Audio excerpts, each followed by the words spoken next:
মই কাৰ কথা কৈ আছিলোঁ তাৰপিছত মিত্তল চ' সি মানে বম্বেত মোৰ ঘৰত আহে মই ওপৰৰ পৰা নামি আহোঁ মই বোলে কি কাম আছে তোৰ সি কয় যে মই আপোনাক মেনেজ কৰিম চ' সেই যেতিয়া 3 দিন 4 দিন আহিলে মই দেখিলোঁ যে ল'ৰাটোৰ পেচেঞ্চটো ভাল হি ইজ ফ্ৰম আছাম চ' বোলো মই কি কৰিব লাগিব মোক কৈছে কৰিব লাগিব আপুনি প্ৰগ্ৰেম কৰিব লাগিব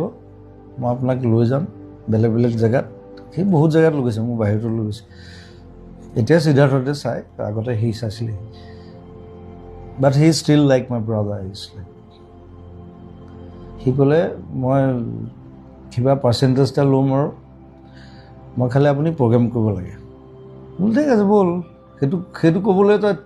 4 দিন আহিল নেকি তই কৈছে আপুনি খেদি দিয়ে গ'ল তাৰপিছত মানে কি মানে মেনেজমেণ্ট তাৰ মস্ত মেনেজমেণ্ট তাৰ আণ্ডাৰত এতিয়া ইণ্ডিয়াৰ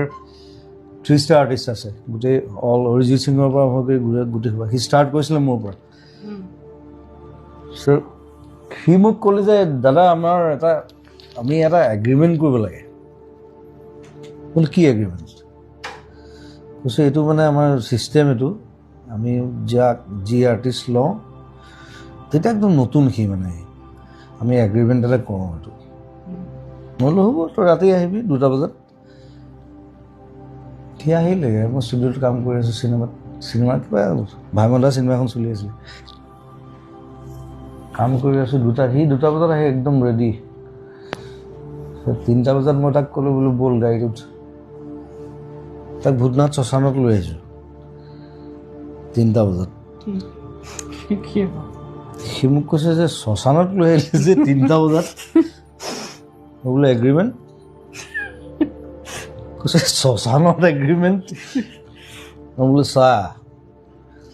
তই মোৰ ভাইটি হয় নহয় তই যদি আগতে মৰ মই তোক জ্বলাম যদি মই আগতে মৰ তই মোক জ্বলাবি দেটছ এ এগ্ৰিমেণ্ট আজিলৈকে অহা নাই I am like that so' that's A agreement কি এগ্ৰিমেণ্ট লাগে